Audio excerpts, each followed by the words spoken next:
Son las 8:10, saludamos a esta hora al sociólogo y académico de la Universidad de Santiago, Alberto Mayol. ¿Cómo estás, Alberto? Muy buenos días, gracias por poder conversar esta mañana. ¿Qué tal, Patricio? Gusto saludarte. Sí, lo mismo digo.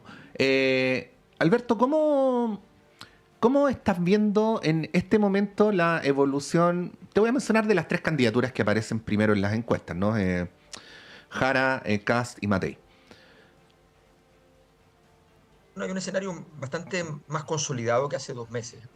¿Mm? Hace 2 meses todavía habían espacios de movimiento, cada vez esos espacios se van achicando.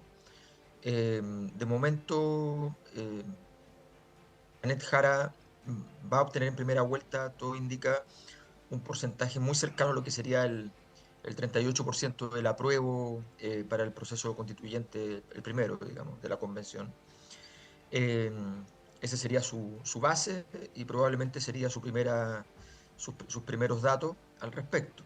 Ujú. Luego viene José Antonio Caz, que en un crecimiento bastante sistemático, en ningún momento fue espectacular, pero siempre fue muy sistemático. No nos olvidemos que hace 6 meses marcaba 8 puntos. Ujú.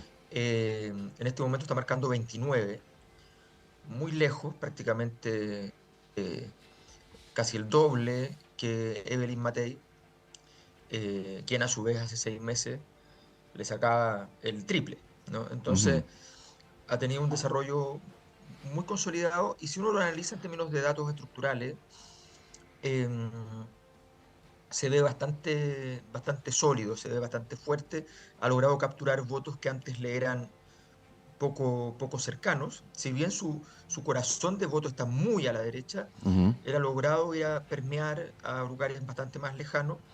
Eh, y si bien, y aquí hay una cosa que es bien simple, ¿ah? Los tres bolsones de votos grandes están literalmente en la extrema izquierda, en la extrema derecha y vamos a citar a un antiguo anécdota, en el centro-centro, Ujú. ¿no?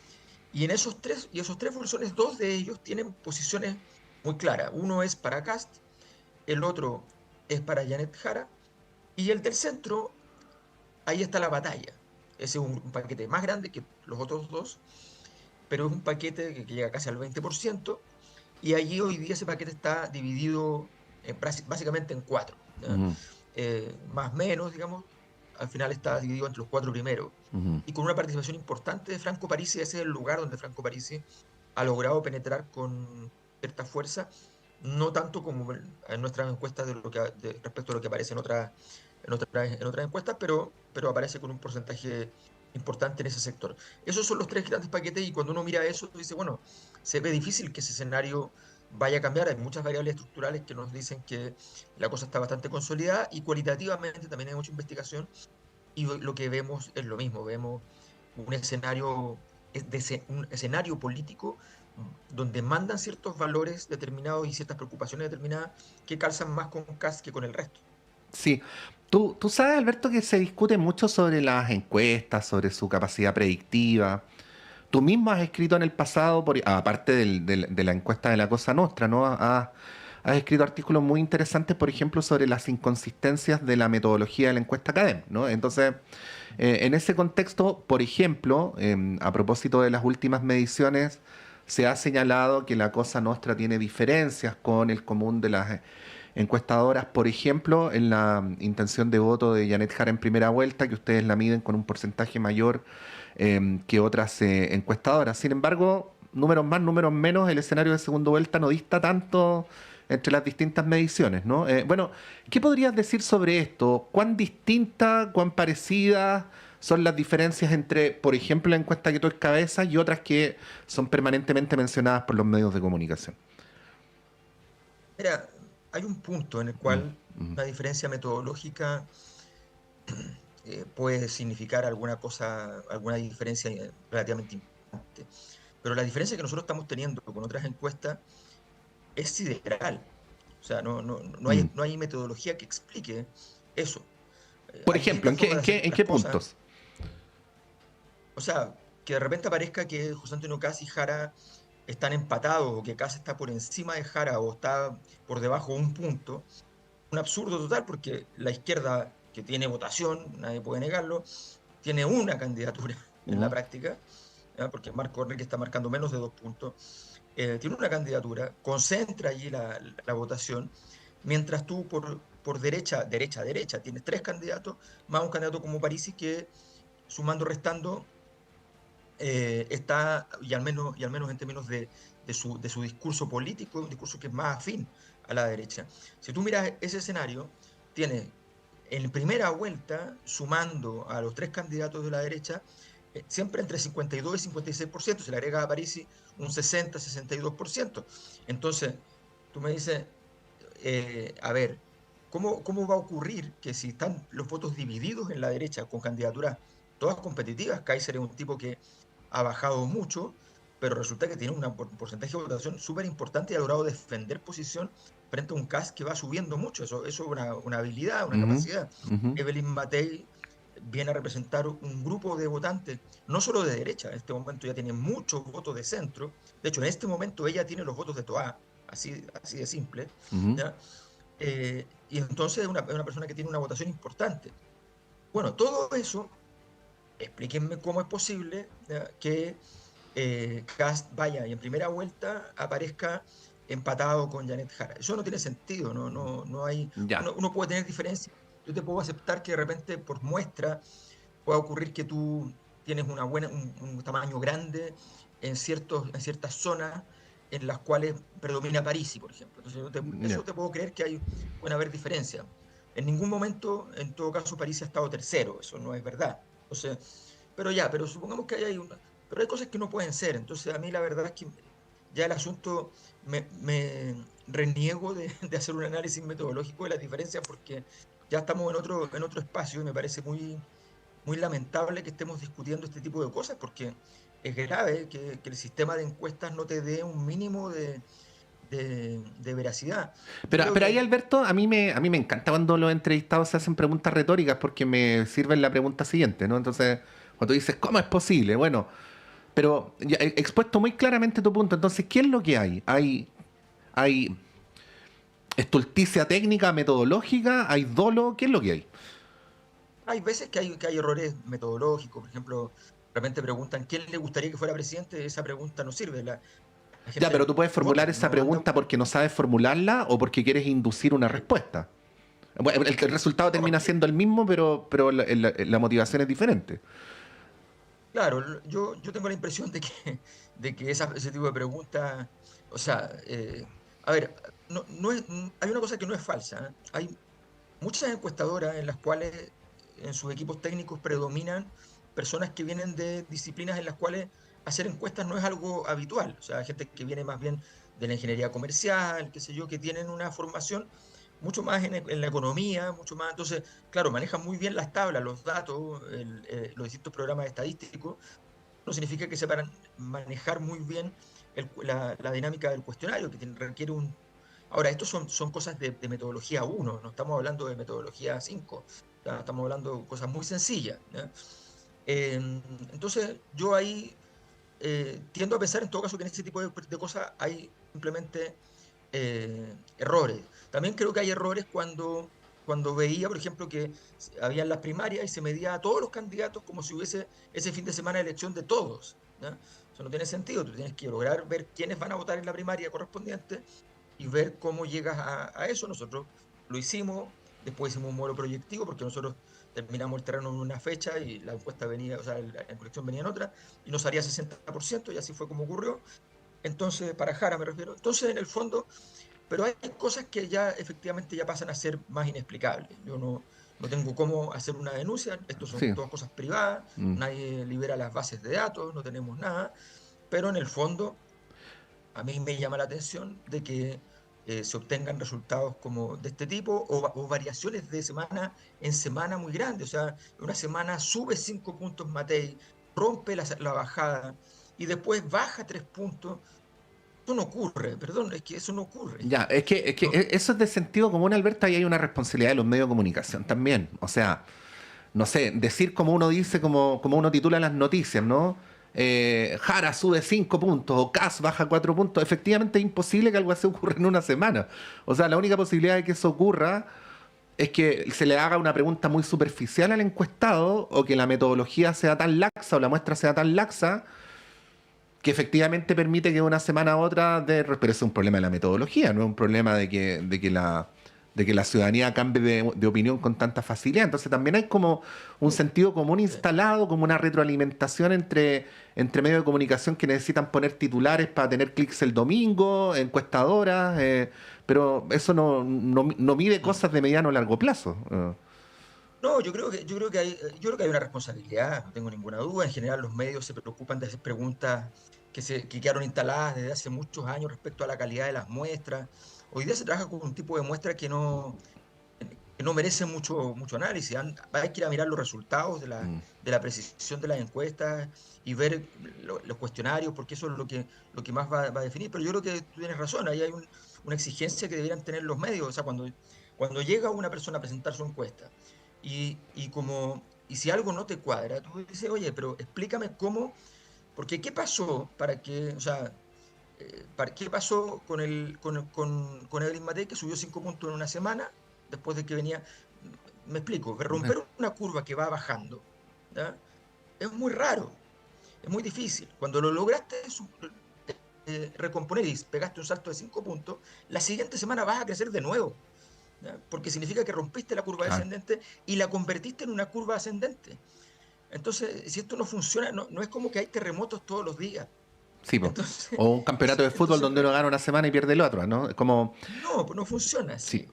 Ahora, Alberto, mirando la encuesta de la Cosa Nostra, bueno, hay varias tablas, habitualmente no se te pregunta sobre estas cosas en los medios, ¿ah? Pero yo quería destacar algunas esta mañana. Por ejemplo, cuando ustedes le preguntan a las personas cuáles son los valores que consideran más importantes para una sociedad, ¿no? Y ahí aparece Sí, el progreso en primer lugar, pero aparece la igualdad muy por encima del orden. Y el orden, a su vez, sí. aparece bastante cercano a la libertad.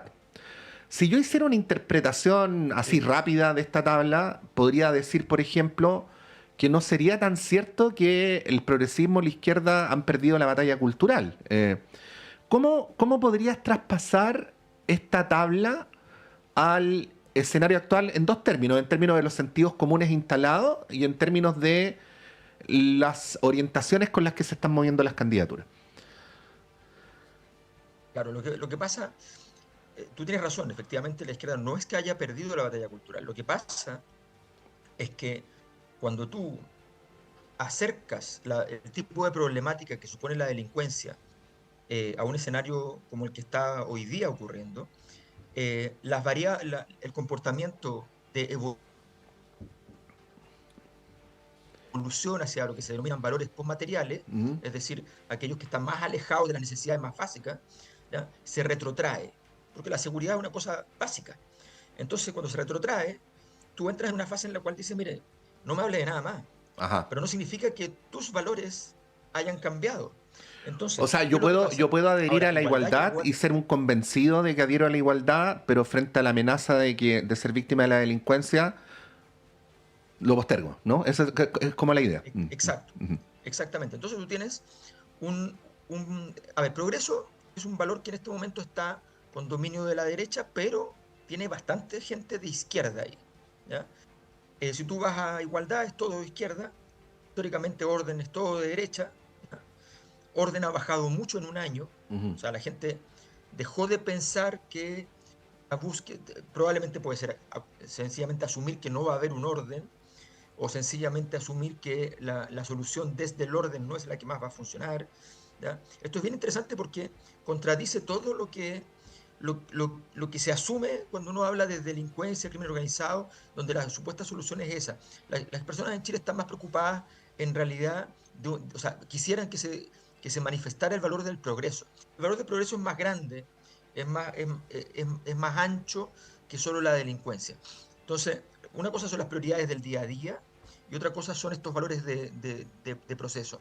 Ahora, tres valores de esos, libertad, progreso y orden, están con dominio, algunos total, por parte de la derecha. Ujú. Eso predice normalmente triunfos para la derecha, porque normalmente cuando hay un escenario de 2 y 2 gana la izquierda, o cuando Igualdad está muy fuerte. Igualdad se mueve mucho. Mm, Igualdad nunca baja de 28%, pero ha llegado a estar en 55%. Entonces, entonces, si uno mira el ciclo largo, está en el puntaje normal, está en el puntaje histórico, ¿no? ujú, Igualdad.